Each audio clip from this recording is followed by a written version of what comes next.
creations. If you're new to my channel and you're stopping by for the first time, thank you for stopping by. Welcome to my channel. Stick around a while by clicking that red button for more crafting on a budget, more everything on a budget videos to come. And if you click it again when the bell appears, YouTube should notify you every time I'm uploading a new video, depending on the option that you choose in the drop-down menu of the bell. If you're interested in following me on social media, you can find those links in the description box below. What have I got going on for you for today? Today I'm bringing to you kind of a throwback DIY, but I'm putting a new spin on it, a new twist. I'm updating it and bringing it back to life. This DIY is so easy, so budget friendly, and the outcome is so rustic I can hardly stand it. So let me quit my gabbing, let's jump into it, and let me show you what I do with these styrofoam Christmas trees, adding a new rustic twist onto it for 2020. I think you're gonna love this. For this DIY, I will be using 2 of these rust-colored felt sheets. I absolutely love this color. I'm gonna fold my felt sheet in half long ways because I'm going to cut 2-inch strips.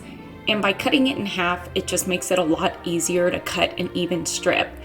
And so with one of these, I guess this is like an 8.5 by 11, you should be able to get 5 2-inch strips. Because I need 2 by 2-inch squares, I don't want to cut them individually. Who wants to do that? So by stacking the strips on top of each other, then just by eyeballing what a 2 by 2-inch square would be, the length of it, I'm just gonna go ahead and cut all my strips together. Then I'm gonna cut the squares from corner to corner, giving me a longer, wider triangle. And I'm gonna do that to all the squares. And again, I did use 2 sheets of the rust felt for this. To start off with, I will be using this 6-inch foam tree, and yes, you can tell that it has a bit of damage to it because it has been in my stash for a while, but that's okay, it's not gonna show, I'm not worried about it. I'm gonna place some hot glue on the long side of the triangles, and with the point down, I'm just going to place my triangles on my foam tree just like this.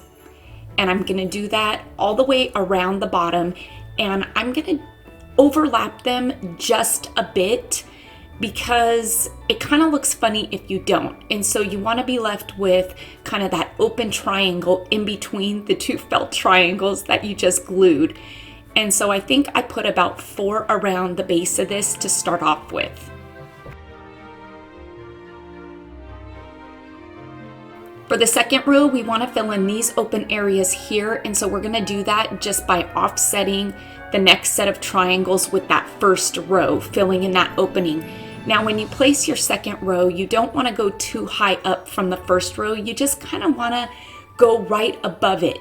And believe it or not, it really doesn't take that long, but you want to do that especially on those first 2 rows because you don't want the bottom of your foam to show and you don't want any real big open areas. Now we're going to move on to the third row, and we're going to fill in this area right above it as well.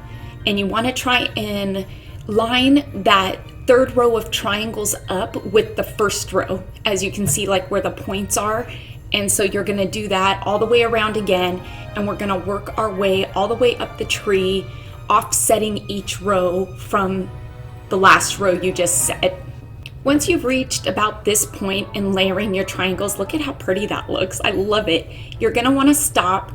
I saved one of my squares off to the side, and I know this is not in camera view, but I am cutting a circle. It doesn't need to be perfect because that circle needs to go on the top of our tree.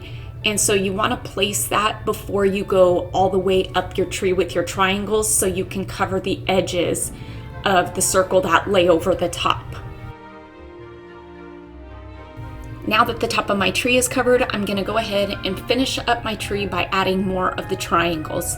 I will tell you that as you go to the top of your tree, it gets smaller, and I found that I did need to trim up some of my triangles a bit and make them just a bit smaller because they were too big and it didn't look proportionate to the tree as it was going up. And so as I was doing it, I would just kind of trim them up as needed, as you can see that I'm doing here. And it was just by cutting a bit off the long side.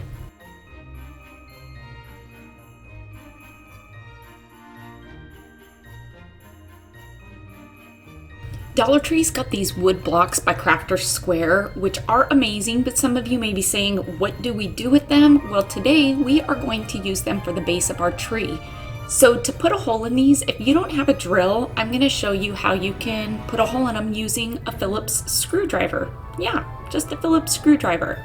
Just by placing the screwdriver where you want your hole to be and taking a hammer and hammering the screwdriver into the block, it's going to go in, it's going to make a hole. Then just by simply twisting it, the screwdriver will come out, and you can also make the hole a bit bigger and deeper using a Phillips screwdriver. So I've got my hole, and this hole is big enough for one of Dollar Tree's Crafter Square dowels. And so my dowel fits nicely in there. To color these pieces of wood, I will be using one of my favorite methods, liquid shoe polish. I use a combination of the brown and the black. You will see here that I did fill in the previous holes with some of Dollar Tree's spackling. I don't know why I didn't show that, but it's pretty easy to do just by placing it in there and wiping off the excess. So I'm going to give all three of these blocks a good coating of the liquid shoe polish. I've had some of you ask me, does it have a smell, an existing smell once it dries? In my opinion, it doesn't. It doesn't rub off once it's dried. Do you need to seal it? I never do, but if you want to, you totally can. If it's going to be outside, I'd say yeah, seal it. But if it's an indoor decor piece, I don't really see the need for it. So once I've got the brown shoe polish on my wood, once it dries, it kind of dries with an orangish red undertone that I don't much care for. So by taking some of the black shoe polish, going over the brown, it's going to deepen and darker that brown and give me a beautiful walnut brown that I love. I'm going to do this to all three of my wood blocks, and I'm going to do it to the 3 skewers because I am doing 3 trees. I just haven't shown you that yet. And when you look there, look at how gorgeous that brown is using shoe polish of all things. And I do suggest using this thicker dowel versus a skewer because the skewers are thinner, and I found that they didn't hold the weight of my trees as well. When I place my dowels in the tree, it is a good idea to put some hot glue in there because there's not going to be anything to hold the dowel in there, and with working with foam, sometimes that hole can get a bit bigger and then it won't stay. So you do want to reinforce it with some hot glue. Then I'm going to just place some hot glue in the hole of my block, and ta-da! We've just made a really cool rustic tree. This is another color that I made using this, I guess, creamish tan felt. Absolutely love this. I did 3 different colors. I used the rust color felt, this cream felt, and I used a green, and they all kind of had that multicolor to them. I also wanted to shorten some of the dowels to give the trees different heights. And so you can very easily do that just by kind of cutting through the wood a little bit and then breaking it off. Now, I know that foam trees can be a bit costly when you get some of the bigger ones like at Walmart. And so if you take one of Dollar Tree's poster boards and you cut it up into squares, I did a 10 by 10 square. I also did, I believe, an 11 by 11. And then I did a larger one that was 12 by 12. That's going to give you 3 different size trees. And you're getting it for $1 because you just cut up Dollar Tree's poster board. Then just by taping it together and cutting the bottom off, you've just made yourself a cone. Then if you take one of these round floral foams and just hot glue it up inside, that is all you need to be able to put your doweling in it. And you just made these beautiful trees for way less than I did because I used foam trees. To top my trees off, I wanted to use these glitter stars that Dollar Tree carries every Christmas. They typically carry them in gold and silver, but that's not going to work for me. So using this Art Deco, what color was this? I think this was Rich Espresso. I'm going to give these a good coat of that because these stars are amazing. They can be very rustic, but they're not rustic when they're silver, and that doesn't suit my decor. And so just by giving them a coat of paint, we're going to make them work for us.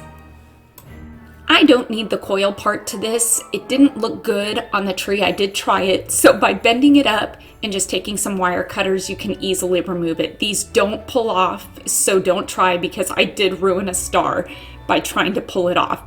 I'm going to place some hot glue just on the inner edge of the star, and I'm just going to simply place it on top. nothing fancy. This is a rustic tree.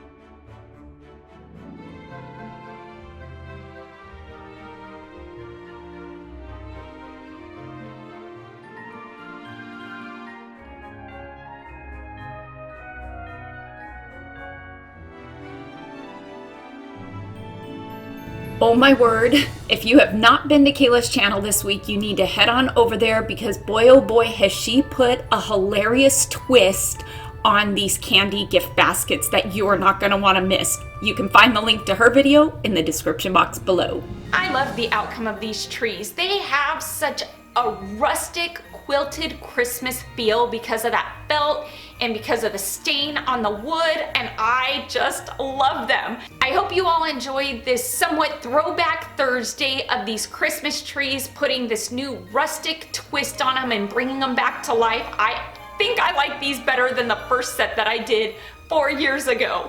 Please make sure to give this video a big thumbs up, and let's get this video to, you guessed it, 5,000 likes, because like I always say, I know I sound like a broken record, but it's true. Each and every one of your thumbs up and those comments that you leave down below, they really do help my channel to grow, and it helps YouTube to notice me just a bit more. Until next time, everybody, I hope you have a fantastic day. Happy crafting on a budget.